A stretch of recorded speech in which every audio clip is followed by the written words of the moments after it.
Prav lep pozdrav vsem skupaj. Najprej bi čestitela vsem dobitnikom odličij in priznanj, zaslužni ste bili za to in še enkrat pravim hvala lepa, da ste tudi vi ogromno naredili za Novo Slovenijo. Zahvaljujem se odboru, Ljubljanskemu mestnemu odboru in predlagateljici Karolini Korenčan za to, da so me predlagali za to častni naslov. Res presenetili ste me. To je odbor, v katerem sama delujem. V njem sodeluje 17 ljubljanskih predsednikov naših četrti in rada hodim na te seje. Včasih se med nami res krešajo iskre, v nekakšnih primerih, ko imamo različna mnenja, ampak vsi imamo pa isti cilj, krepitev in obdržanje krščanskih demokratov v slovenskem prostoru. Čeprav so me nagovorili, da bi pisali, da bi imela nagovor, si nisem nagovora nič napisala, ampak bom govorila iz srca. Tega, kar sem dosegla, ne bi dosegla brez vas. Vi člani ste mi bili veliko oporo in podporo, molili ste zame, mi stali ob strani, me spodbujali za to, da sem lahko naredila to, kar sem pač naredila. Ponosna sem, da mi stojite še vedno ob strani in da ne sem bila prav vesela nekega našega člana iz Notranjske, ki mi je rekel, ja, vi ste krivi, da sem danes še vedno krščanski demokrat. A ni to lepa izjava? To si lahko želi samo tisti, ki ima dober odnos in do katerega imajo drugi dober odnos do ljudi. Veste, je pa tako. Potrebujemo dobro gospodarstvo, potrebujemo dobro šolstvo, potrebujemo zdravstvo in vse mogoče gospodarskih veje, vendar ne pozabite, da je treba preteklost vzeti v zakup, da je treba preteklost razčistiti, ker dokler ne bomo preteklosti razčistili, nimamo upanja na to, da bi Slovenija zaživela s polnimi pljuči.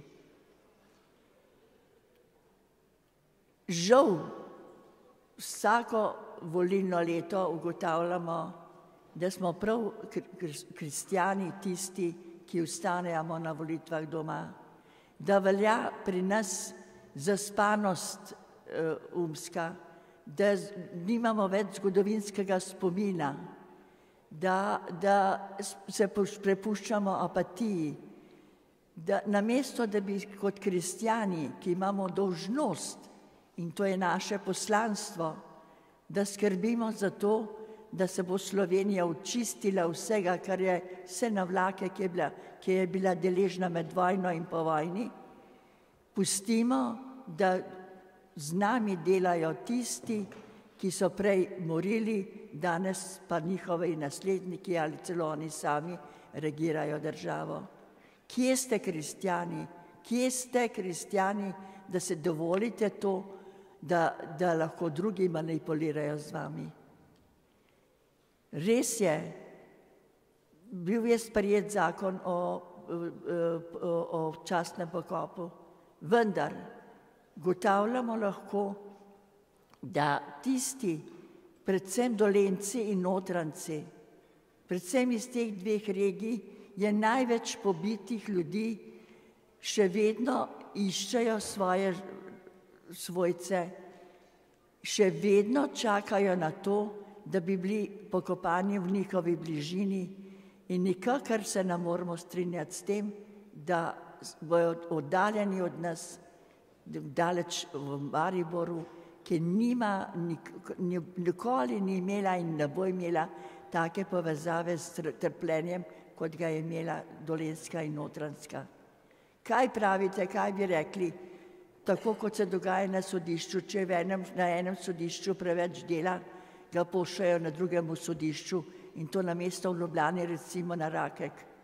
Kaj bi rekli, če bi rekli, pokopališče je premajhno, ne moramo več pokopavati na našem pokopališču, vaše svojce bomo pokopali v Mariboru. Bi se strinjali? Gotovo ne. Dejte, zbudite se, no, kristjani.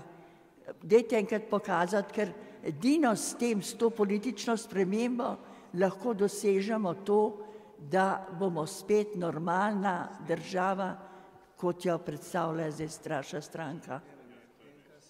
Ne se pustiti zavajati, da nič hudega, če ostanemo doma, ko so volitve. Poglejte, gledala sem eno naslovnico, od sedmih premijejev sta samo dva s krščanske strani, in to gospod Peterle in pokojni gospod Andrej Bajuk, pa vse, kar je narobe, še danes mečejo na njihove vlade. Pa ko dobro veste, da je v tistem času, edino v tistem času, Slovenija cvetela. Zakaj se skrivate v nekem zakulisju, neki slepoti, v nekem dremežu, namesto da bi se dvignili, to, ki je bilo že danes večkrat rečeno, pogumno stopili v javnost in povedali, kdo ste, in kaj želite. Najbolj sem bila vesela in moj mož, ko sem ob 60-letnici, se pravi v biserni poroki, dobila čestitko najinih 4 otrok. Nič, so rekli, ne potrebujeta, nobene materialne dobrine, nobenih biserov, nobenih lepih ovojev. Toliko je v vaju dobrega, toliko čutite do ljudi, toliko ste nas naučili, da se vam zahvaljujemo za to, da ste nas naučili ljubiti Boga, domovino in družino. To želim tudi vam in Novi Sloveniji in Sloveniji kot državi. Hvala lepa.